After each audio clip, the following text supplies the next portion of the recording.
رب زدني علما.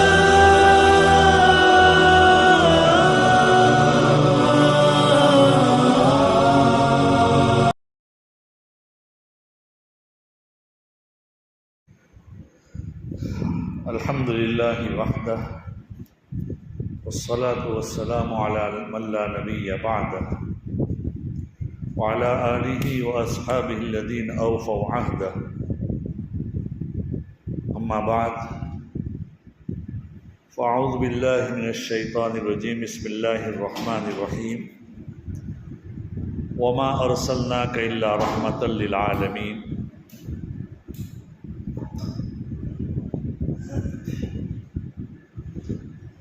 صدق اللہ مولانا العظیم وصدق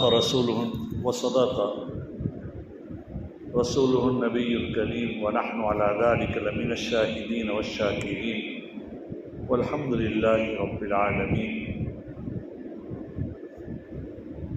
بزرگان دین، عزیز و دوستو، ربیع الاول کا مبارک مہینہ چل رہا ہے اور آج تقریباً 7ویں تاریخ ہو رہی ہے. اسی مہینے میں آقائے نامدار احمد مصطفیٰ محمد الرسول اللہ صلی اللہ علیہ وسلم کی پیدائش بھی ہوئی اور اسی مہینے میں آپ کا وصال بھی ہوا، انتقال بھی ہوا. یہ مہینہ بڑا مبارک مہینہ ہے. نبی اکرم صلی اللہ علیہ وسلم کی پیدائش اور آپ کی ذات کی نسبت کی وجہ سے علماء اس مہینے میں نبی اکرم صلی اللہ علیہ وسلم کی سیرت کے اوپر کچھ بیان کرتے ہیں. میں بھی آپ کے سامنے کچھ باتیں اپنے فائدے کے لیے ذکر کرتا ہوں. میں نے آپ کے سامنے جو آیت کریمہ تلاوت کی، جس کا ترجمہ یہ ہے کہ اللہ تعالیٰ فرماتے ہیں وَمَا أَرْسَلْنَاكَ إِلَّا رَحْمَةً لِّلْعَالَمِينَ. ہم نے آپ کو دنیا ساری ہی عالم کے لیے رحمت بنا کر بھیجا. آپ کی ذات بابرکت اور آپ کی تعریف خود حق تعالی شانہ نے آپ کو رحمت للعالمین فرمایا. وہیں پر اللہ تعالیٰ نے آپ کی عظمت کو بیان کرتے ہوئے آپ کی زلفوں کی قسم کھائی. والضحیٰ واللیل اذا سجا کے اندر آپ کی عمر کی قسم کھائی. لعمرک انہم لفی سکرتہم. اسی طریقے سے آپ جس شہر میں مقیم تھے اس کی قسم کھائی. لا اقسم بہذا البلد. یہ آپ کی عظمت کو بتایا جا رہا ہے. اس میں دنیا میں جتنے بھی لوگ آئے ہیں، جتنے بھی ریفارمر ہیں یا دانشمند یا کسی دعوت کو لے کر آنے والے یا کوئی مبلغ یا کوئی رائٹر یا کوئی لکھنے والا یا کوئی بیان کرنے والا جو آیا ہے دنیا کے اندر، ان تمام کے بارے میں یہ لکھا جاتا ہے کہ آئے تھے، بڑا کام کر کے گئے، لیکن ان کی عمر نے وفا نہ کی اور ان کا کام ادھورا چھوڑ کر چلے گئے. آج دنیا میں یہی بات ہوتی ہے، جو بھی کوئی کام لے کر آتا ہے وہ اپنا کام پورا کرنے بھی نہیں پاتا تو اس سے پہلے وہ دنیا سے چلا جاتا ہے. ایک محمد الرسول اللہ صلی اللہ علیہ وسلم کی ذات عالی ہے. آپ کا ورود مسعود دنیا میں ہوا. اللہ تعالیٰ نے آپ کو مبعوث اور نبی بنایا، رسول بنایا. 23 سال تک دعوت دیتے رہے اور اس کے بعد نبی اکرم صلی اللہ علیہ وسلم نے اعلان کر دیا حجۃ الوداع میں اور کہ اللہ تعالیٰ کی جانب سے وحی آئی. قرآن پاک میں ہے الیوم اکملت لکم دینکم واتممت علیکم نعمتی ورضیت لکم الاسلام دینا. آج میں نے تمہارے لیے تمہارا دین مکمل کر دیا اور میں نے اپنی نعمتوں کو پورا کر دیا اور تمہارے لیے اسلام کو بطور دین کے میں راضی ہوں۔ گویا کہ اللہ تعالیٰ نے نبی کی زبانی اعلان کرا دیا، نبی کی دعوت پوری ہو گئی۔ اسی لیے جب سب سے آخری صورت نازل ہوئی قرآن کریم میں، اذا جاء نصر اللہ والفتح، ایک موقع پر سیدنا عمر بن خطاب رضی اللہ تعالیٰ عنہ نے اپنے حاضرین جو صحابہ تھے بڑے بڑے، ان صحابہ سے پوچھا کہ حق تعالی شانہ اس آیت کریمہ میں، اس صورت میں کیا بتلاتے ہیں؟ اس صورت میں کیا اللہ تعالیٰ، اس کی تفسیر کیا ہے؟ تو بڑے بڑے حضرات صحابہ کرام رضوان اللہ تعالی علیہم اجمعین بیٹھے ہوئے تھے اس مجلس میں۔ کسی نے کہا کہ جب اللہ کی مدد آئے، جس کا ترجمہ بھی یہ ہے قرآن پاک کی صورت کا، اور فتح نصیب ہو جائے اور لوگوں کو دین میں فوج در فوج داخل ہوتے ہوئے دیکھیں تو تم تسبیح پڑھو، استغفار کرو وغیرہ وغیرہ۔ کسی نے کچھ کہا، کسی نے کچھ کہا۔ سیدنا عبداللہ ابن عباس رضی اللہ تعالیٰ عنہما، جن کو مفسر قرآن کہا جاتا ہے، ان کو پوچھا گیا کہ اس کی تفسیر کیا ہے، ذرا بتائیے۔ تو سیدنا عبداللہ ابن عباس رضی اللہ تعالیٰ عنہما نے فرمایا کہ اس صورت پاک میں، یہ صورت میں نبی اکرم صلی اللہ علیہ وسلم کا، آپ کا جو فرض منصبی تھا، اس کی ادائیگی پر آپ کو بتلایا گیا کہ اب آپ کا کام پورا ہو گیا ہے، اب آپ کی دنیا میں مدت پوری ہو گئی ہے اور آپ کو اب آخرت کی تیاری کرنی چاہیے۔ جیسا کہ ہوتا یہ ہے کہ اگر کسی مجلس کے اندر، کوئی مجلس ہمارے یہاں جیسے دنیا میں ہم لوگ، یہاں پر بھی ہم جب تعلیم ہوتی ہے تو تعلیم کے اخیر میں کون سی دعا پڑھتے ہیں بھائی؟ سبحان اللہ وبحمدہ سبحانک اللہم۔ اس صورت میں بھی یہی کہا گیا نبی اکرم صلی اللہ علیہ وسلم کو کہ اے نبی، تمہیں جب اللہ کی مدد اور فوج در فوج اللہ کی طرف سے فتح آ جائے اور لوگ اسلام میں فوج در فوج داخل ہو جائیں تو اب کیا، تمہارا کام پورا ہو گیا، اب تسبیح پڑھو، استغفار کرو اور اللہ کی حمد و ثنا بیان کرو، یعنی جانے کی تیاری کرو، یہ بتایا گیا۔ حضرت عمر فاروق رضی اللہ تعالیٰ عنہ نے فرمایا میں بھی یہی سمجھا ہوں، اس سے مراد یہی۔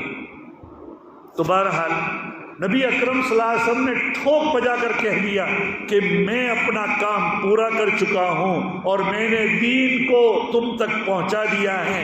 اور حاضرین مجلس کو اللہ کے رسول صلی اللہ علیہ وسلم نے پوچھا الا هل بلغت، کیا میں نے تمہیں پیغام ربانی پہنچا دیا؟ تو فرمایا جی ہاں، بلغت الرسالہ وَأَدَّيْتَ الْأَمَانَةَ وَنَصَحْتَ الْأُمَّةَ وَكَشَفْتَ الْغُمَّةَ، کہ اے محمد صلی اللہ علیہ وسلم، آپ نے ہمیں پیغام ربانی پہنچا دیا،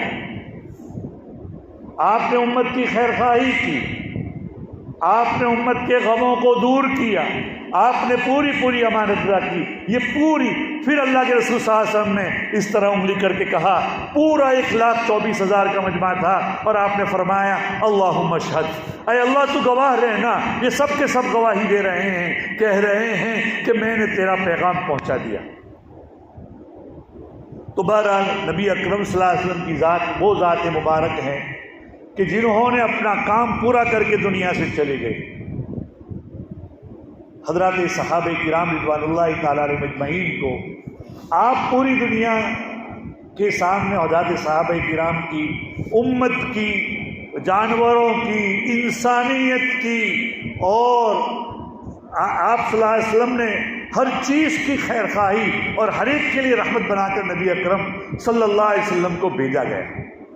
اسی وجہ سے حضرات صحابہ کرام کو اور حاضرین مجلس کو نبی اکرم صلی اللہ علیہ وسلم سے بڑا عشق تھا۔ آپ صلی اللہ علیہ وسلم کے بارے میں ہم کیا کہہ سکتے ہیں؟ آپ کا پسینہ خوشبو کے قائم مقام تھا۔ ایک مرتبہ سیدہ ام سلیم رضی اللہ تعالیٰ عنہ کے بارے میں آتا ہے، ام سلیم رضی اللہ تعالیٰ عنہ اللہ کے رسول صلی اللہ علیہ وسلم کی رشتے میں کچھ دور کی خالہ ہوتی تھی، محرم عورت تھی۔ ام سلیم اور ام حرام دو بہنیں تھیں، تو نبی اکرم صلی اللہ علیہ وسلم کبھی کبھی ان کے گھر جایا کرتے، وہاں کبھی آرام بھی کرتے تھے۔ تو ایک مرتبہ نبی اکرم صلی اللہ علیہ وسلم حضرت ام سلیم کے یہاں گئے، تو روایت میں آتا ہے، بخاری شریف کی روایت ہے، حضرت انس رضی اللہ تعالیٰ عنہ اپنی والدہ ام سلیم سے روایت فرماتے ہیں ان ام سلیم كانت تبسط للنبي صلی اللہ علیہ وسلم نطعا فيقيل عندها على ذلك النطع قال فإذا نام النبي صلی اللہ علیہ وسلم أخذت من عرقه وشعره فجمعته في قارورة ثم جمعته في سك قال فلما حضر انس بن مالك الوفاة اوصى ان تجعل في حنوته من ذلك السك قال فجعل في حنوته رواہ البخاری۔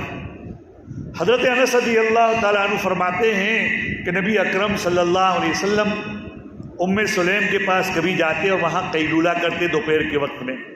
ام سلیم رضی اللہ تعالیٰ عنہ نبی اکرم صلی اللہ علیہ وسلم کے لیے بستر بچھاتی، چمڑے کی ایک چٹائی جیسا چمڑے کا ایک پورا کا پورا یہ بچھاتی دیتی، چٹائی جیسا لمبا دسترخوان جیسا ہوتا ہوگا اس دن زمانے میں، تو چمڑا بچھا دیتی نبی اکرم صلی اللہ علیہ وسلم کے لیے، آپ اس پر لیٹ جاتے۔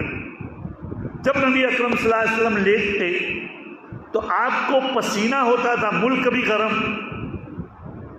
اور موسم بھی گرم ہوگا، تو آپ کا پسینہ جو نیچے گرتا تھا اس پسینے کو ایک شیشی میں جمع کرتی تھی، اور اس پسینے کو شیشی میں جمع کرنے کے بعد حضرت ام سلیم رضی اللہ تعالیٰ عنہ اس کو استعمال کرتی۔ ایک مرتبہ نبی اکرم صلی اللہ علیہ وسلم بیدار ہوئے اور آپ نے پوچھا کہ آپ کیا کرتے ہیں؟ یہاں تو وہ روایت نہیں لیکن دوسری جگہ ہے وہ روایت، تو کہا کہ ہم ہماری خوشبوؤں میں اس کو استعمال کریں گے۔ اسی لیے سعید ابن جبیر کی ایک روایت ہے، ابن حجر عسقلانی نے اسی جگہ نقل کی ہے، ان سعید ابن الجبیری ان الورد خلق من عرق رسول اللہ صلی اللہ علیہ وسلم۔ گلاب جو ہے، گلاب یہ اللہ کے رسول صلی اللہ علیہ وسلم کے پسینے سے بنایا گیا ہے، یہ معمولی چیز نہیں، اللہ کے رسول صلی اللہ علیہ وسلم کے پسینے سے گلاب بنایا گیا، یہ فرمائیں۔ تو بہرحال حضرت انس رضی اللہ تعالیٰ عنہ سے پوچھا گیا کہ آپ، وہ سوتے تھے، حضرت ام سلیم سے پوچھا گیا کیا کرتے ہو؟ کہا کہ ہم اس کو اپنے خوشبو میں ملا دیتے۔ آج بھی سوتا ہے، بسا اوقات تو اس کے بال بھی گرتے ہیں، نبی اکرم صلی اللہ علیہ وسلم کے بال بھی جمع کیے جاتے اس میں، اور اس سے جیسے کہ ایک صحابیہ فرماتی ہے جنہوں نے نبی اکرم صلی اللہ علیہ وسلم کے بال جمع کیے، تو کوئی بیمار ہوتا ہے ہمارے گھر میں تو اس کو پانی میں ہم بالوں کو ہلا دیتے ہیں اور پانی پلا دیتے ہیں، تو اس کے اندر اللہ تعالیٰ شفا رکھ دیتے ہیں۔ یہ اللہ کے رسول صلی اللہ علیہ وسلم کے پوچھا گیا کہ اس خوشبو، اس پسینے کو کیا کرتے ہیں؟ کہا کہ ہم اس کو قارورہ میں جمع کر کے عطر کے طور پر استعمال کرتے ہیں۔ حضرت انس رضی اللہ، حضرت ام سلیم نے اس کو بعد میں ایک ڈبیا میں رکھ دیا۔ حضرت انس نے انتقال کے وقت وصیت کی کہ میرے انتقال کے بعد میری خوشبو میں اس کو لگایا جائے، اللہ کے رسول صلی اللہ علیہ وسلم کے پسینے کو۔ یہ اللہ کے رسول صلی اللہ علیہ وسلم کا پسینے کا حال تھا۔ عزیزو دوستو، اللہ کے رسول صلی اللہ علیہ وسلم سے حضرات صحابہ کو بڑی محبت تھی۔ نبی اکرم صلی اللہ علیہ وسلم ہر ایک کے لیے رحمت بنا کر بھیجے گئے تھے۔ جیسے میں نے کہا تھا، آپ صلی اللہ علیہ وسلم سے اسی وجہ سے حضرات صحابہ کو بڑا عشق تھا۔ ایک مرتبہ نبی اکرم صلی اللہ علیہ وسلم نے فرمایا کہ مجھے 3 چیزوں سے محبت ہے، ایک تو نماز سے، دوسری یہ کہ اللہ تعالیٰ نے خوشبو سے مجھے محبت ہے، اور مجھے نیک سارے عورتوں سے محبت ہے، یعنی اپنی بیویوں سے۔ حضرت صدیق اکبر رضی اللہ تعالیٰ عنہ نے اظہار کیا کہ مجھے بھی 3 چیزیں محبوب ہیں، ایک تو آپ کی ذات عالی سے، آپ پر اپنا مال قربان کرنے سے، اور تیسرا یہ کہ میں نے آپ کو اپنی بیٹی آپ کی قربانی آپ کے نکاح میں دی، تو یہ بھی مجھے کیا آپ کی محبت کی وجہ سے دی۔ گویا کہ سارا کا سارا محور اللہ کے رسول صلی اللہ علیہ وسلم کی محبت میں خرچ ہوا۔ اسی طریقے سے اللہ کے رسول صلی اللہ علیہ وسلم سے حضرت عمر فاروق رضی اللہ تعالیٰ عنہ کو بڑی محبت تھی۔ سیدنا عمر فاروق رضی اللہ تعالیٰ عنہ جب نبی اکرم صلی اللہ علیہ وسلم کا وصال ہو گیا تو سیدنا عمر فاروق رضی اللہ تعالیٰ عنہ نے وہ ماننے کے لیے تیار نہیں تھے کہ آقا صلی اللہ علیہ وسلم دنیا سے تشریف لے گئے، بلکہ وہ یہ ان کا یہ تھا، یہ ماننا تھا کہ نبی اللہ تعالیٰ سے ملنے کے لیے گئے ہیں اور اللہ سے ملنے کے بعد واپس آ جائیں گے۔ کوئی یہ کہے گا کہ ان محمد قد مات فاضربوا عنقہ، اگر کوئی یہ کہے گا کہ محمد صلی اللہ علیہ وسلم کا انتقال ہو گیا ہے میں اس کی گردن اڑا دوں گا، گویا کہ اللہ کے رسول کے وصال کو بھی برداشت نہ کر پائے۔ وہ تو حضرت صدیق اکبر رضی اللہ تعالیٰ عنہ کی ذات عالی تھے، اس وقت وہ حاضر نہیں تھے، مدینہ منورہ سے باہر عالیہ میں گئے ہوئے تھے، وہاں سے تشریف لائے اور اس کے بعد نبی اکرم صلی اللہ علیہ وسلم کو آ کر آپ کی ذات عالی کو دیکھا اور اس کے بعد کہا انا للہ و انا الیہ راجعون، اس طرح کہا، اور پھر اس کے بعد انہوں نے بیان شروع کیا کہ وما محمد الا رسول قد خلت من قبلہ الرسل افإن مات انقلبتم على اعقابکم ومن ينقلب عن عقبیہ فلن یضر اللہ شیئا وسیجزی اللہ الشاکرین، کہ محمد اللہ کے رسول تھے، اگر ان کا انتقال ہو جائے یا وہ شہید ہو جائیں، قرآن پاک کی آیت کریمہ ہے، تو کیا تم اپنے دین سے پھر جاؤ گے؟ اللہ تعالیٰ نے ان کو وفات دے دی، ان کا انتقال ہو گیا۔ یہ حاضرین مجلس کو محمد الرسول اللہ صلی اللہ علیہ وسلم کے انتقال پر حضرت صدیق اکبر رضی اللہ تعالیٰ عنہ تسلی دے رہے ہیں۔ عزیزو دوستو، دنیا میں جو بھی آتا ہے وہ مرنے کے لیے آتا ہے، موت سے کس کو یاری ہے؟ آج نہیں تو کل اپنی باری ہے، ہر ایک جانے والا۔ اگر کسی کو اگر دوام ہوتا تو محمد الرسول اللہ صلی اللہ علیہ وسلم کا دوام ہوتا۔ آپ صلی اللہ علیہ وسلم دنیا میں رہتے اور ہمیشہ ہمیشہ کے لیے رہتے، لیکن اللہ کی ذات کے علاوہ کوئی ذات باقی رہنے والی نہیں ہے، اللہ تعالیٰ ہی باقی رہنے والے ہیں۔ ان اللہ باقی حی لا یموت، اللہ تعالیٰ باقی ہیں اور اللہ کیا ہے، مرنے والے نہیں۔ بہرحال تو حضرت عمر رضی اللہ تعالیٰ عنہ کو اللہ کے رسول صلی اللہ علیہ وسلم سے یہ عشق تھا۔ حضرت عثمان غنی رضی اللہ تعالیٰ عنہ کو، چونکہ میں سیرت کے بارے میں بیان کر رہا تھا، یہ موت کی ضمن میں اتنی بات آ رہی، حضرت عثمان غنی رضی اللہ تعالیٰ عنہ کو اللہ کے رسول صلی اللہ علیہ وسلم سے بڑا عشق تھا۔ اللہ کے رسول صلی اللہ علیہ وسلم کو بھی ان سے بڑی محبت تھی اور ان کے نکاح میں باری باری 2 بیٹیاں دی۔ ایک بیٹی کا انتقال ہو گیا اللہ کے رسول صلی اللہ علیہ وسلم کی صاحبزادی کا، تو دوسری بیٹی دی، دوسری کا بھی انتقال ہو گیا تو اللہ کے رسول صلی اللہ علیہ وسلم نے فرمایا اگر میرے پاس اور بیٹی ہوتی تو میں ان کو دیتا۔ اسی لیے حضرت عثمان کو ذی النورین کہا جاتا ہے۔ اللہ کے رسول صلی اللہ علیہ وسلم نے حضرت عثمان غنی رضی اللہ تعالیٰ عنہ کو صلح حدیبیہ کے موقع پر اللہ کے رسول صلی اللہ علیہ وسلم مکہ مکرمہ مدینہ منورہ سے عمرے کی نیت سے گئے تھے۔ تقریباً 1400 آدمی کا قافلہ تھا اور مشرکین مکہ نے آپ کو روک لیا۔ حدیبیہ جو مقام ہے جس کو آج کل شمسیہ یا شبیسی کہتے ہیں، اس جگہ پر نبی اکرم صلی اللہ علیہ وسلم رک گئے۔ مشرکین مکہ نے ان کو آنے سے کہہ دیا کہ آپ نہیں آ سکتے۔ ادھر حضرت خالد بن ولید رضی اللہ تعالیٰ عنہ ابھی مسلمان نہیں ہوئے تھے، تو حضرت خالد بن ولید رضی اللہ تعالیٰ عنہ وہاں ان کے لیے روکنے کے لیے یا ان کا دستہ آگے گیا تھا۔ اللہ کے رسول صلی اللہ علیہ وسلم نے دوسرا راستہ بدل دیا اور حدیبیہ جا کر پڑاؤ ڈالا، اور آپ نے حضرت عثمان غنی رضی اللہ تعالیٰ عنہ جو ان کے کچھ رشتہ دار مکے میں تھے ان کو کہلا بھیجا کہ یہ آ رہے ہیں۔ ان کی امان میں مکہ مکرمہ گئے مشرکین مکہ سے بات کرنے کے لیے۔ اور یہ بتلانے کے لیے، ان کو یہ باور اور یہ سمجھانے کے لیے کہ ہم لڑنے کے لیے نہیں آئے ہیں، نہ ہمارے پاس تلوار ہے نہ کچھ ہے، ہم تو صرف عمرہ کرنے کے لیے آئے ہیں۔ واقعہ یہ ہے کہ نبی اکرم صلی اللہ علیہ وسلم ہجرت کر کے مدینہ منورہ چلے گئے اور تقریباً 6-7 سال ہو گئے تھے، 5-6 سال ہو گئے، اور جو مہاجرین تھے ان کو اپنا وہ مکہ، جس مکے سے جو دنیا میں سب سے محترم اور معزز جگہ ہے، اس سے بڑی محبت تھی، بار بار یاد کرتے تھے۔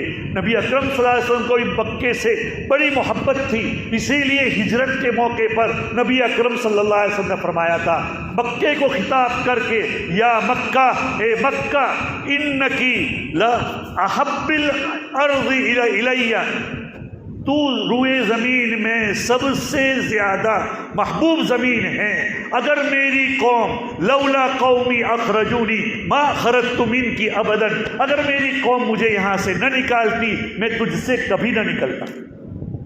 تو نبی اکرم صلی اللہ علیہ وسلم کو بھی اتنی محبت تھی، صحابہ کو بھی اتنی محبت تھی، اتنے میں کیا کرتے تھے، نبی اکرم صلی اللہ علیہ وسلم نے دیکھا خواب میں کہ میں عمرہ کر رہا ہوں اور ساتھی عمرہ کر رہے ہیں، تو اللہ کے رسول صلی اللہ علیہ وسلم نے صحابہ کے سامنے یہ اعلان کیا کہ بھئی میں تو دیکھ رہا ہوں انشاءاللہ ہم عمرہ کریں گے، اور اسی نیت سے، عمرے کی نیت سے نکلے۔ حدیبیہ جو مکے سے کچھ فاصلے پر ہے، ایسے پہاڑی راستہ ہے تو 6-7 میل کے فاصلے پر ہے، لیکن آج کل جو راستہ دوسرا راستہ ہے اس سے 30-40 میل کے فاصلے پر ہوگا، ذرا گھما کر جاتا ہے۔ تو وہاں جا کر اللہ کے رسول صلی اللہ علیہ وسلم رک گئے، حضرت عثمان غنی رضی اللہ تعالیٰ عنہ کو وہاں بھیجا گیا بات کرنے کے لیے اور ان کو باور کرانے کے لیے، ہم لڑنے کے لیے نہیں ہیں، ہم تو عمرہ کر کے چلے جائیں گے۔ مشرکین مکہ نے کہا نہیں، ہم ابھی تو نہیں کرنے دیں گے، آپ چاہے آئے ہیں اس سال تو واپس جاؤ، آئندہ سال آنا، اور آئندہ سال بھی آؤ تو تلوار تمہارے پاس ہو لیکن وہ میان میں ہو، اس لیے کہ اپنی حفاظت کے لیے تلوار، اور صرف 3 دن رہنا ہوگا، پھر نکل جانا ہوگا۔ اس طریقے سے صلح ہوئی۔ یہ صلح بڑی دب کر ہوئی تھی۔ اللہ کے رسول صلی اللہ علیہ وسلم، بڑا لمبا واقعہ ہے یہ موقع نہیں ہے نہ وقت اس کا مجھے ساتھ دیتا ہے۔ اس صلح کے اندر اللہ کے رسول صلی اللہ علیہ وسلم نے ظاہراً بڑی دب کر صلح کی تھی۔ تو اسی صلح میں حضرت عثمان کو مکہ مکرمہ بھیجا تو انہوں نے کہا کہ ان کو تو ہم عمرہ نہیں کرنے دیں گے، اگر تم کو کرنا ہے تو کر لو، تم جب آئے ہو تو۔ انہوں نے کہا کہ میرا آقا اگر عمرہ نہیں کرتے ہیں تو میں کیسے کر سکتا ہوں، میں واپس اسی حال میں جاؤں۔ یہ اللہ کے رسول کا عشق ہے۔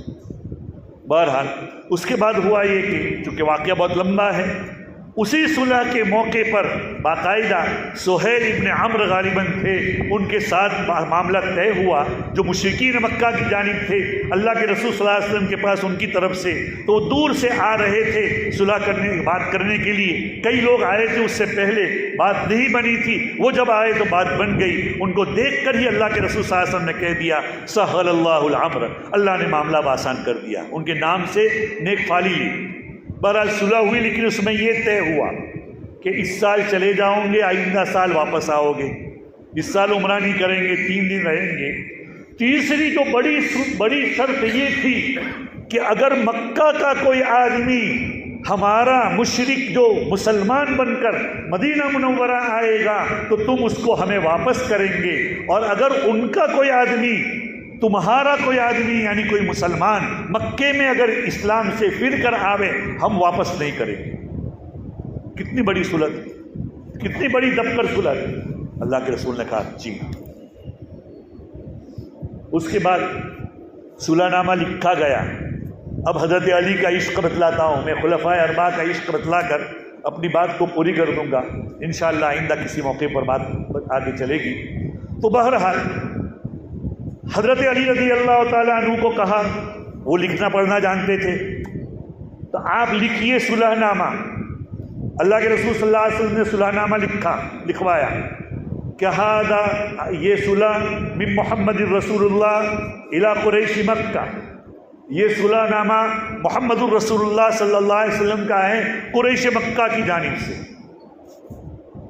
سہیل ابن عمرہ نے کہا ارے تم محمد الرسول اللہ کیوں لکھواتے؟ محمد ابن عبداللہ لکھوائیے، اگر ہم تم کو اللہ کا رسول مانتے تو یہ ضرورت ہی کیا تھی؟ تو حضرت علی نے کہا رسول ہے تو ہم لکھیں گے ہی نہیں۔ بہرحال اللہ کے رسول صلی اللہ علیہ وسلم نے یہاں بھی دب کر بات کر دی کہ ٹھیک ہے مٹا دو اس کو اور محمد ابن عبداللہ لکھ دو۔ حضرت علی نے کہا میں نہیں مٹاؤں گا۔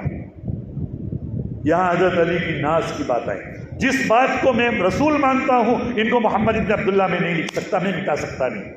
اللہ کے رسول صلی اللہ علیہ وسلم نے کہا کہاں ہے بتاؤ، تو کسی نے بتلا دیا ہوگا۔ اللہ کے رسول نے اپنے دست اقدس سے مٹایا اور محمد ابن عبداللہ لکھا انہوں نے۔ یہ دب کا سوچ۔ اس کے بعد ہوا کیا؟ اس کے بعد نبی اکرم، یہ حضرت علی رضی اللہ تعالیٰ عنہ کا عشق ہے، اللہ کے رسول صلی اللہ علیہ وسلم کے اتنے معتمد تھے۔ پھر اس کے بعد اس صلح کے اندر تو یہ صلح بظاہر دب کر تھی، بسا اوقات حالات اور ایسے ہو تو ظاہری طور پر دب کر بھی بات کی جا سکتی ہے، یہ ہمیں تعلیم دیتی ہے۔ اور قرآن پاک نے اسی کو نازل کیا، اِنَّا فَتَحْنَا لَكَ فَتْحًا مُبِينًا، اے محمد ہم نے تمہیں کھلم کھلی فتح دے دی۔ اس کی بنا پر کیا ہوا؟ اس کی بنا پر، ایک صلح کی بنا پر، ایک تو بات یہ ہوئی کہ آپس میں گفت و شنید کی باتیں شروع ہو گئی، کچھ دروازے کھل گئے، اور اس کی بڑی بڑی حکمتیں ہیں۔ حضرات صحابہ بڑے غم زدہ تھے، اس صلح کی بات پوری کر کے کہتا ہوں، بڑے غم زدہ تھے۔ ہر ایک اس میں سے کئی صحابہ تقریباً احرام کی حالت میں تھے، اور آپ جانتے ہیں کہ احرام سے حلال ہونے کے لیے حلال تو ہونا پڑتا ہے، اور کئی صحابہ کے پاس جانور لے کر آئے تھے، وہ نفلی طور پر ہوتا ہے، وہ جانور ذبح کرتے تھے عمرے کے بعد۔ تو اب اللہ کے رسول صلی اللہ علیہ وسلم نے فرمایا کہ اپنا جانور ذبح کرو۔ کوئی تیار نہیں، کوئی بھی تیار نہیں، سب حلق کرا دو جنہوں نے یہ کیا ہے، وہ کوئی بھی تیار نہیں۔ اللہ کے رسول صلی اللہ علیہ وسلم نے فرمایا کیا بات ہے، میری قوم آج مجھ سے مانتی نہیں، بڑے غم زدہ ہوئی۔ حضرت ام سلمہ رضی اللہ تعالیٰ عنہ کے پاس گئے اللہ کے رسول، ام المومنین کے پاس، بات کی کیا بات ہے، میری قوم میری بات مانتی نہیں، آپ کسی کو کچھ بھی نہ کہیے۔ دیکھیے لوگ یہ کہتے ہیں کہ عورتوں کے مشورے نہ مانے جائیں، بعض مرتبہ اللہ تعالیٰ نے عورتوں کے مشورے میں بھی خیر رکھی ہوئی ہوتی ہے۔ حضرت ام سلمہ رضی اللہ تعالیٰ عنہ نے کہا آپ کسی کو کچھ بھی نہ کیجیے، آپ اپنا کام کر دیجیے، آپ اپنا جانور اور اپنا حلق کرا دیجیے، امت آپ کو دیکھ لے گی کہ بھئی آپ نے حلق کرا دیا ہے اور آپ نے اپنا یہ عمرے سے حلال ہو گئے ہیں، تو سارے کے سارے حلال ہو جائیں گے۔ ہوا بھی ایسا، جیسے ہی آپ حلال ہوئے ہیں آپ نے اپنا حلق وغیرہ کروا دیا، تو اس کے بعد سارے کے سارے کیا ہے، یہ ہو گئے۔ پھر یہ آیت کریمہ نازل ہوئی۔ حضرت عمر رضی اللہ تعالیٰ عنہ اس وقت بڑے غصے میں، بڑے چراغ پا تھے، اور کہہ رہے تھے یہ فتح ہے، لیکن حضرت ابو بکر کو کہنے لگے کہ یہ فتح ہے، کیا ہم حق پر نہیں ہیں اور مشرکین مکہ باطل پر نہیں ہیں؟ کہا ضرور وہ باطل پر ہے، تو پھر کیوں دب کر یہ صلح کر رہے ہو؟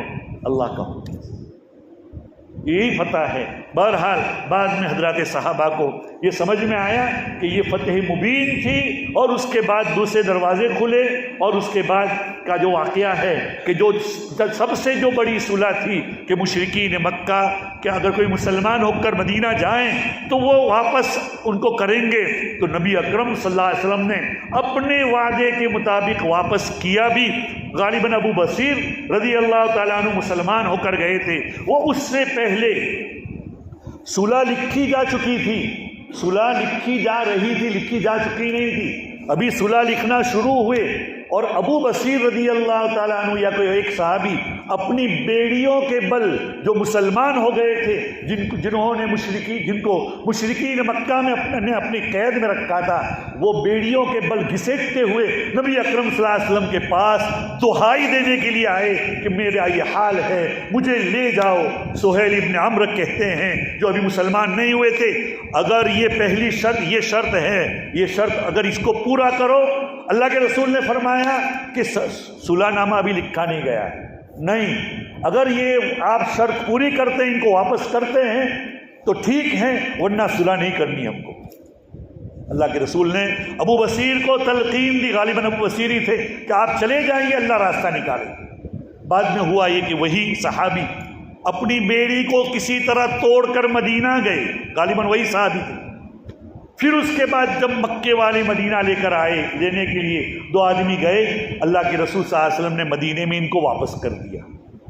مقام سیف البحر ایک جگہ ہے، غالباً وہاں یہ بیٹھے ہوئے تھے، ناشتہ کر رہے تھے، 3 آدمی، حضرت ابو بصیر اور وہ 2۔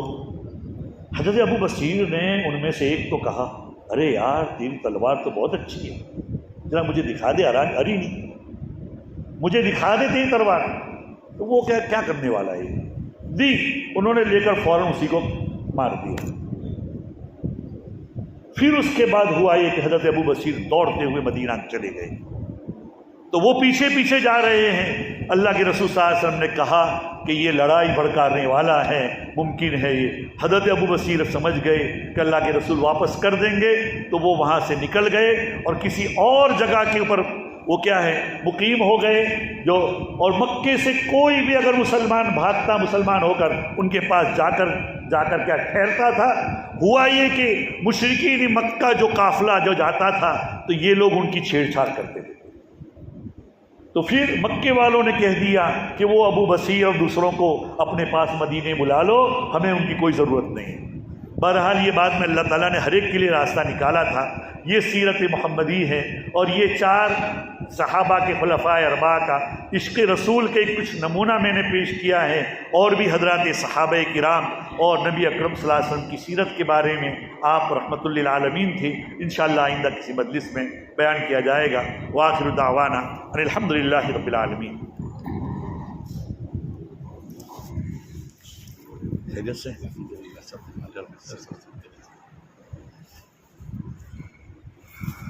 جان دے دو